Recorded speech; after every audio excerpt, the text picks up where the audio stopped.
महाराज शिव कथा कहती है,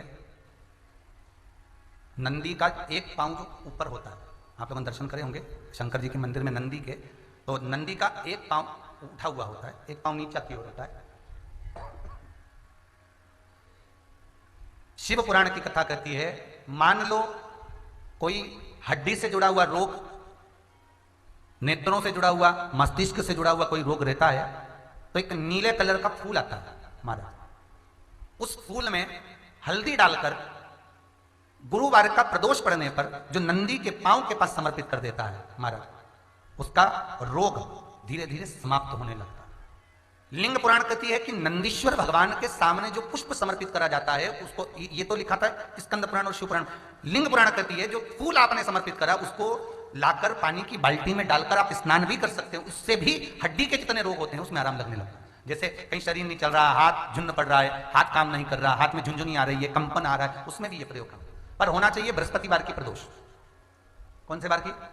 बृहस्पतिवार, गुरुवार की प्रदोष। जैसे गुरुवार की प्रदोष होने पर यह कर्म किया जा सकता है। जैसे मान लो कोई काम ऐसा है कि उसमें पैसा तुम्हारा आ ही नहीं रहा, बहुत घाटे पर घाटा जा रहा है, नुकसान बहुत हो रहा है और कोई काम हो ही नहीं रहा, तो महाराज जिस दिन रविवार की प्रदोष पड़े उस दिन एक लाल वस्त्र में पीली सरसों रखकर और उसके अंतर्गत कुछ भी, एक या तो बमुल का कांटा ना मिले तो गुलाब का कांटा ही उसके अंतर्गत रख लीजिए और उसको शिव मंदिर का स्मरण कराकर शंकर भगवान का नाम लेकर रू भैरव, कौन सा भैरव है उसकी भी कथा भी आने वाली है। ये दारुक नाम के राक्षस का संहार करने के लिए जब माता अवतार लेगी तब शंकर भगवान बच्चे का रूप रखकर रोएंगे, तो शिव जी का एक नाम होगा रू भैरव।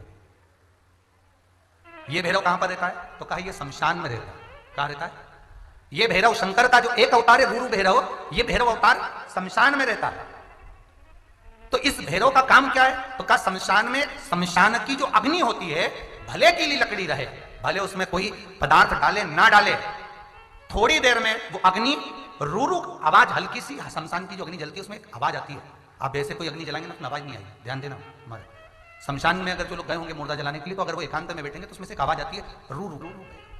तो शिव पुराण कह रही है कि उस सरसों को, कांटे को रू भैरव का नाम लेकर जिस व्यापार जो नहीं चल रहा है, दुकान जो नहीं चल रही है, उस दुकान के सामने, उस व्यापार के सम्मुख में उसको जला दिया जाता है। यह करा जाता है रवि प्रदोष के लिए महाराज। कौन से प्रदोष? रवि प्रदोष के, जो सुख का भान कराती है, व्यापार की उन्नति के लिए, समृद्धि के लिए, लक्ष्मी के लिए इसका प्रयोग किया जाता है। तो यहां पर दारुक नाम का जो असुर है, दारुक नाम का जो राक्षस है, उसका एक ही कहना है कि मैं मरूं, मना नहीं है ब्रह्मदेव पर, वो